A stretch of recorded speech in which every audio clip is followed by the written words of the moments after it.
Warning, you are about to hear a discussion that may make you uncomfortable, perhaps raw, real, but it's today's reality about cartels. I really want to get into cartels today, crime and the landscape surrounding issues of so many issues of sexual exploitation, crime across America, policy around all of this.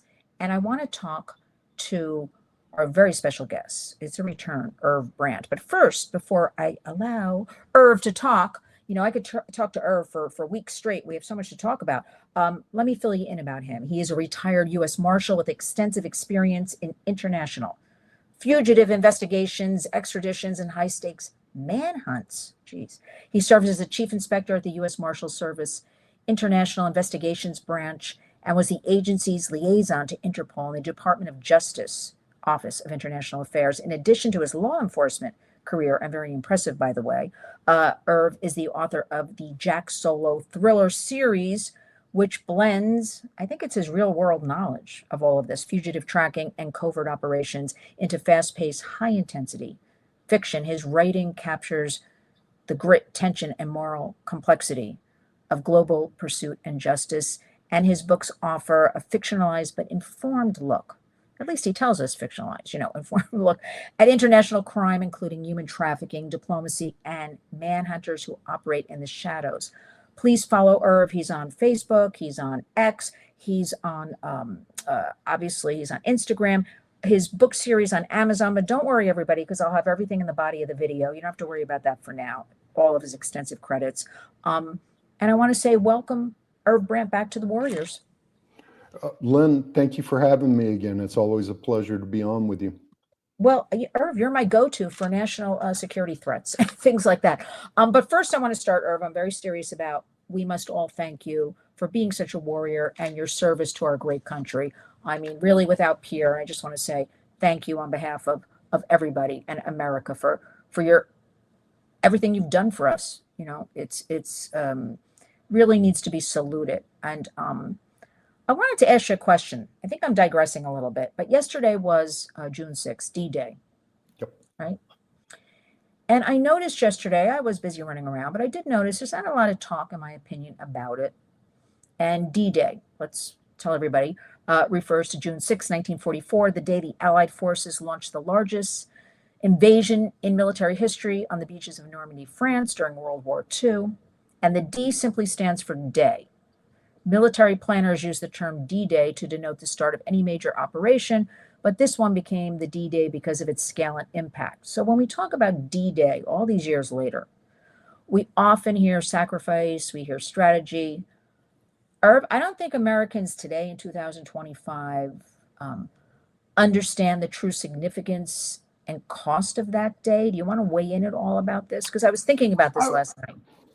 I will, Lynn, and I think it's particularly interesting in society how we view the past events. And I'm of an age, my father and my uncles fought in World War II. My father fought in the African theater and the European theater. And the man that I'm named after, my Uncle Irv, was an artillery officer and fought in Germany and was blown up in 44 and had a steel plate in his head. But he was a great man.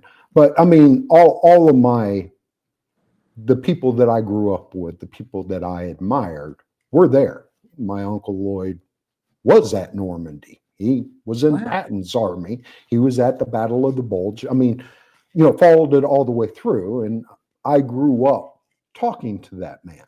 Now, all those people are gone. That generation has almost completely disappeared. So people don't now, the people now that are here now, D-Day to them is, they understand the importance, but it's not personal to them anymore. It's not, they might as well be studying the Civil War or something like that. I mean, they never got a chance to talk to the people that were actually there. So they don't have a personal connection with it like when we were growing up, the personal connection that we had because of the people, the generation that we followed. We knew how much it meant to them So, Mhm. and as Yeah. each generation, and I mean, eventually it'll be like that with Korea. It'll be like that with Vietnam. When that generation is no longer with us, these things, it'll just be part of history again. Mm. It'll just, Yeah, I know. it'll lose all its Yeah. personal I never thought effects. about that, Irv, in that respect, but and I didn't know about your family like involvement in any of this, but I was just thinking about D-Day last night and what's going on with that, and let's put it out there. But today I want to really focus on cartels.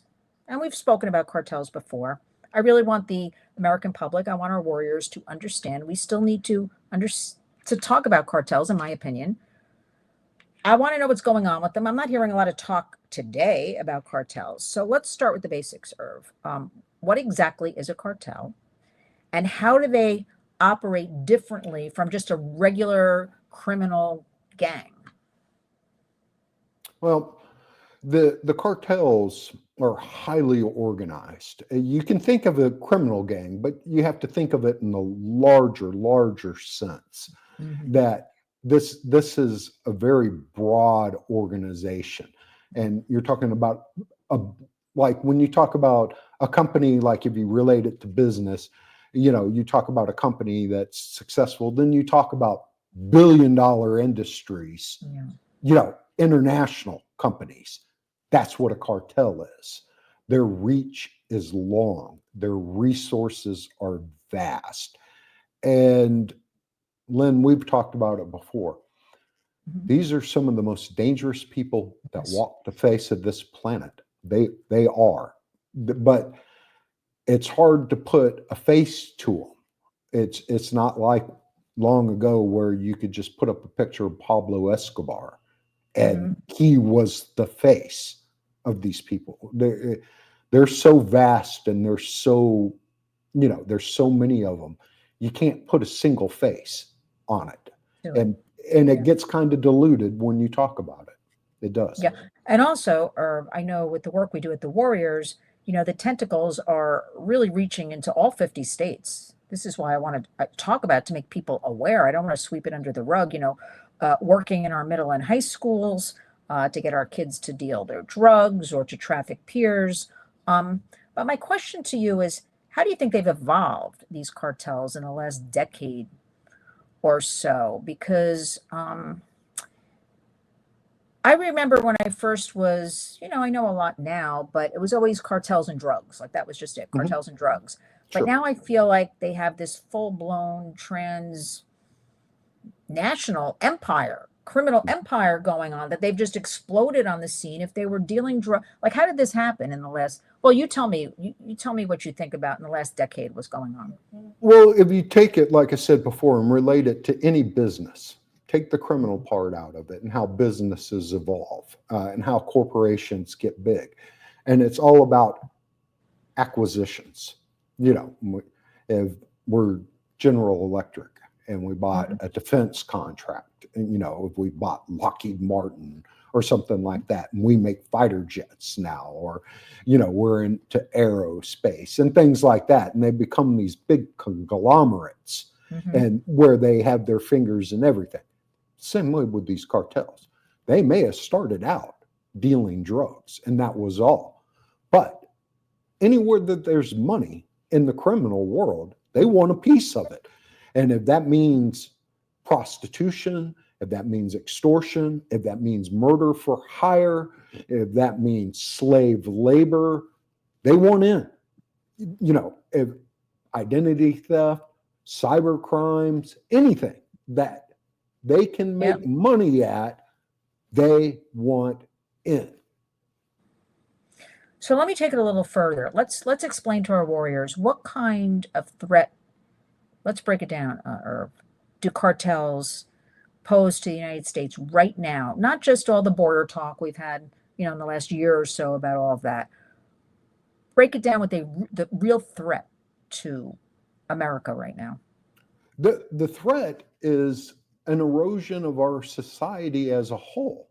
Yeah. Like we've talked about. I mean, they are willing to do anything, and they have no conscience. And people talk, and this is what people, I mean, they're not exposed to it like we've been exposed to it.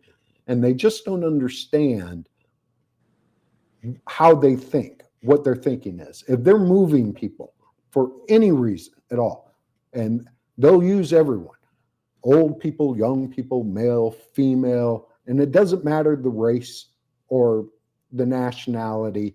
If they're moving, like let's say moving people across the border, they're going to get paid for that. That's one of their revenue streams. But they'll also use these people for slave labor.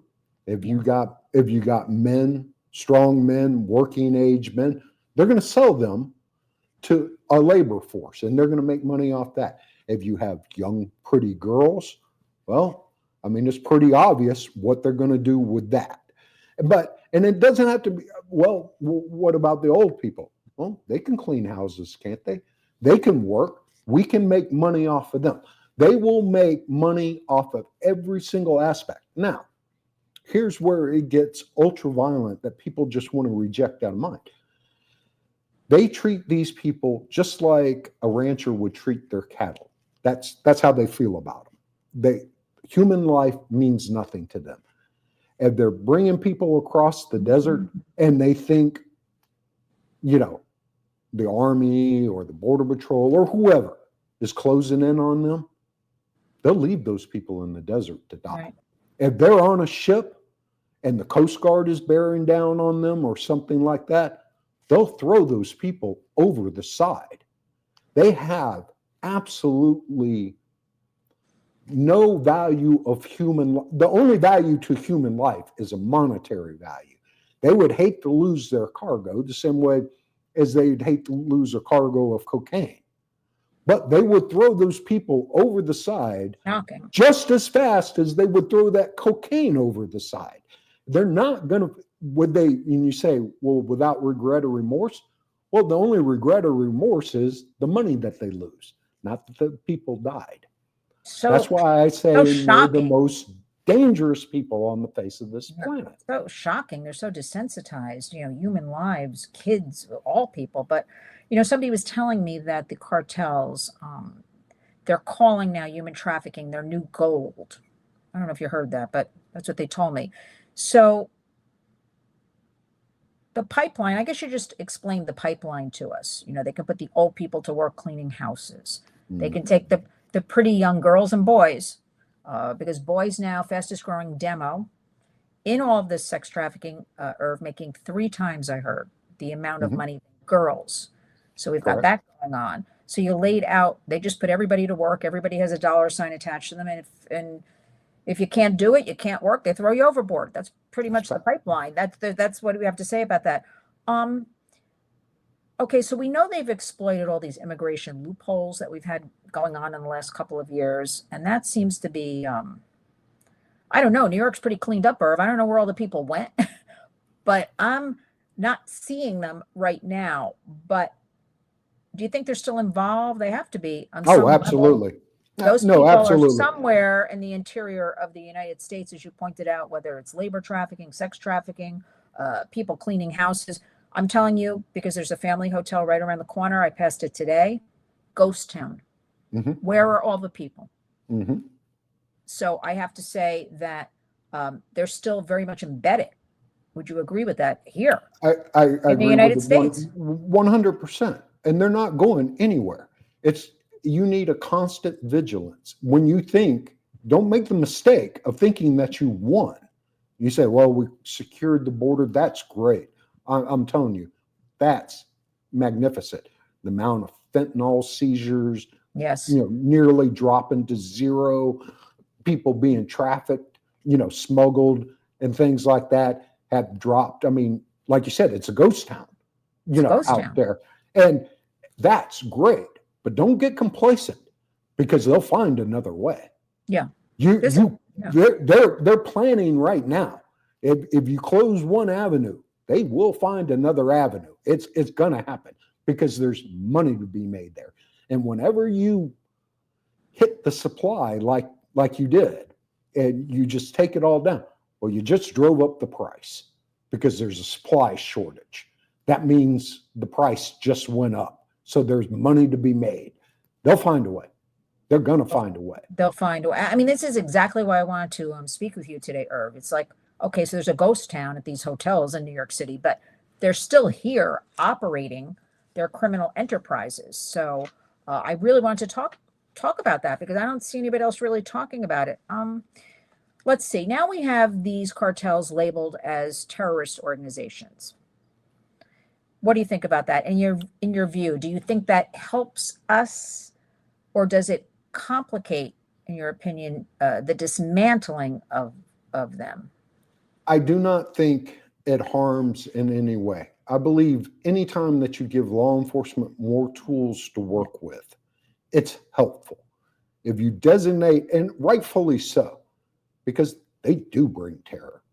I mean, they're all about terrorizing people. It is the absolute truth.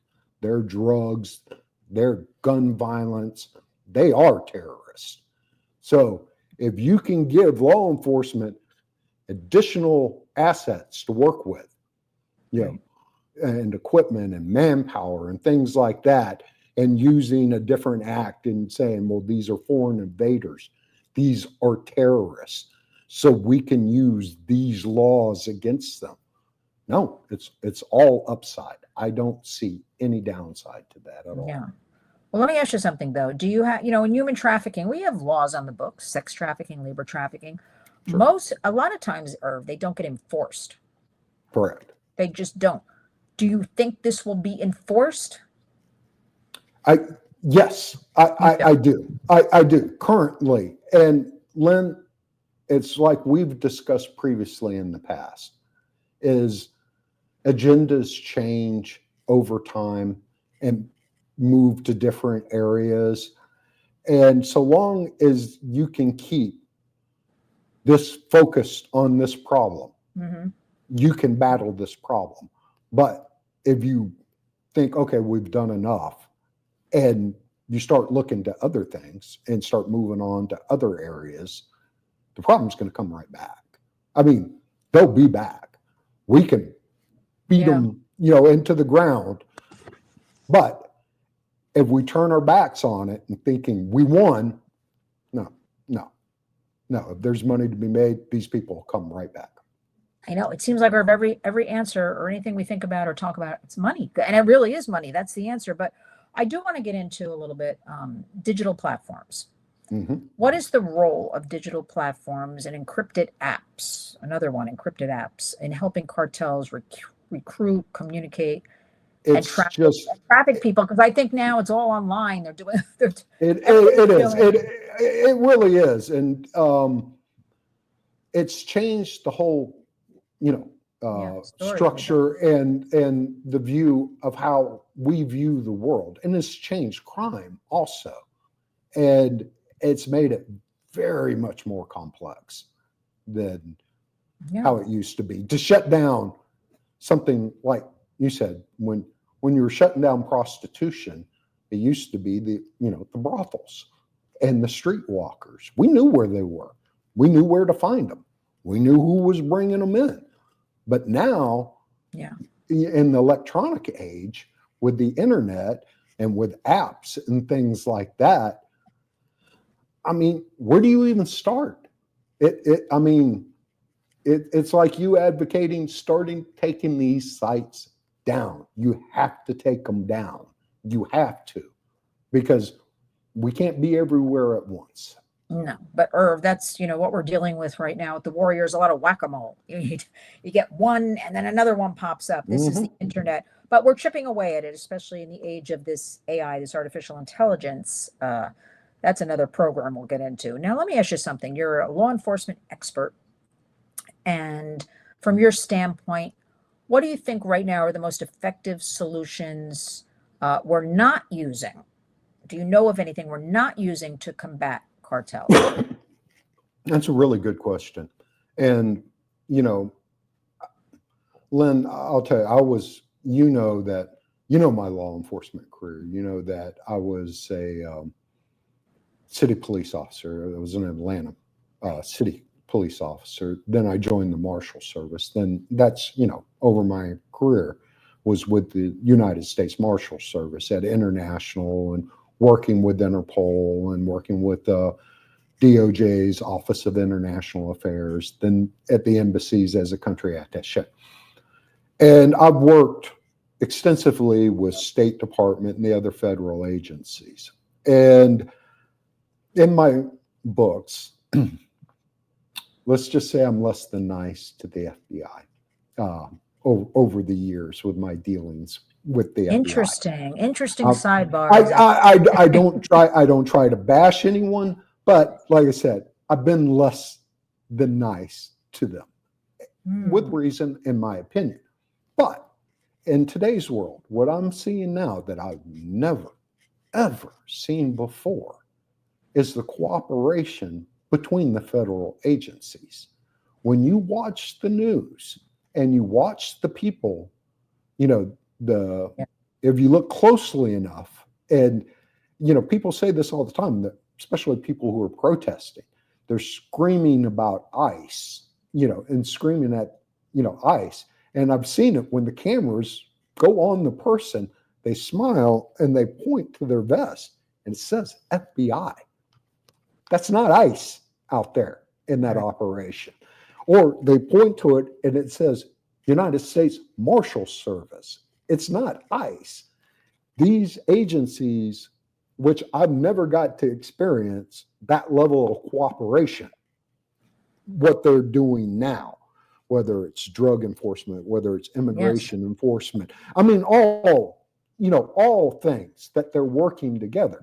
Lynn, that's the most impressive thing that I've seen recently. And bravo, push it further. What you need is this level of cooperation with the federal agencies working with state and local agencies. If you saw, if you're in Texas, if you're in Houston, if you saw, and they were doing it, let's say a drug raid or a human trafficking raid or something like that, it would be great to see Houston Police Department, Harris County Sheriff's Department, Texas Rangers, United States Marshal Service, Federal Bureau of Investigation. And, if you saw all those names together, wow, you're talking about making some headway. People can, the agencies can put their differences aside and people can put their politics aside and actually go after criminals, which is what they pay us to do as law enforcement officers. Get out of those people's way and let them do their jobs. And you will be amazed at the results they will produce. You're right, Irv. I'm thinking back to some visuals I saw for here in New York. We had all the agencies descending on, a house or something to look for a criminal, the Trendy Aragua, with their vests, from DEA to FBI to NYPD. I saw it all. So you're right. That's good to hear, though, because that, to me, collaboration. That's true collaboration, how we get the job done. Let's finish up with, if you had one message for the American family who thinks cartel crime stops, at the border, because a lot of people say that to me. They're like, isn't that over? Because, it's been shut down, the border. And we've pointed out, you've given examples. No, they're still here. There's money to be made. People are still here, embedded across America. But what would you say?